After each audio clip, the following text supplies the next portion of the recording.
Some horror movies rely on jump scares. Others, like Session 9, crawl under your skin and fester in your mind long after the credits roll. This is the kind of horror that doesn't scream in your face. It whispers from the darkest corners of your thoughts. And the scariest part? It was filmed inside a real abandoned asylum, one with a history just as chilling as the movie itself. The story follows a 5-man asbestos removal crew hired to clean up the infamous Danvers State Mental Hospital, a decaying, eerie structure that once housed thousands of patients. The place is massive, filled with dark hallways, rusted equipment, and old medical files that tell stories of suffering and madness. From the moment the crew steps inside, the atmosphere is suffocating. The walls seem to breathe. Shadows move when no one's looking. And then they find the tapes. Tucked away in a forgotten room, a worker named Mike discovers a collection of old reel-to-reel recordings, labeled Session 1, Session 2, Session 9. The tapes document the psychiatric treatment of Mary Hobbs, a woman suffering from multiple personality disorder. At first, the recordings seem like just another relic of the asylum's past. But as Mike listens, the voices on the tapes become darker, more disturbing. Mary's personalities, innocent princess, protective Billy, and someone else, start revealing a buried truth, a truth no one was meant to hear.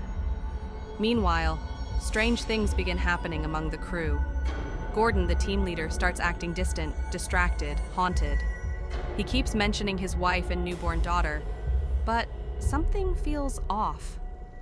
Phil, his right-hand man, notices Gordon talking to himself, staring into the dark, empty corridors. Hank, another worker, wanders off alone and finds a hidden underground chamber filled with broken wheelchairs and abandoned medical equipment. Among the debris, he finds a stash of old coins and gold teeth, relics of the asylum's dark past. As he pockets them, a voice whispers his name.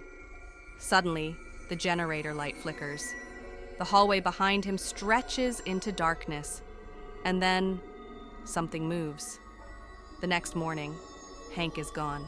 The crew searches for him, but the asylum offers nothing but silence.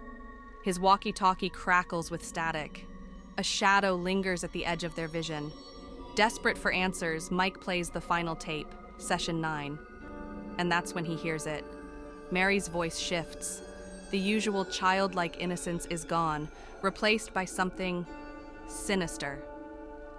A deep, raspy voice emerges from the tape, whispering just 2 words: I live. The psychiatrist's tone changes, fear creeping into his voice. He begs to speak to Billy or Princess, but they're gone. Only the voice remains, and it's waiting. Meanwhile, Gordon's mind is unraveling. Flashes of blood, a crying baby, a door slamming, memories, or hallucinations. He walks the halls alone, gripping his head, trying to remember what's real. And then we see it, the final piece of the puzzle. Gordon isn't just losing his mind. He already lost it, days ago, the moment he entered this asylum. He's the reason Hank is missing, the reason no one is safe. The final shot lingers on his face, blank, emotionless, as he repeats over and over, I love you, I'm so sorry. And then, silence. Session 9 isn't just a horror movie, it's an experience. A slow, suffocating descent into madness, set in a real place, filled with real nightmares. No ghosts, no monsters, just the terrifying truth that sometimes the scariest thing is the human mind.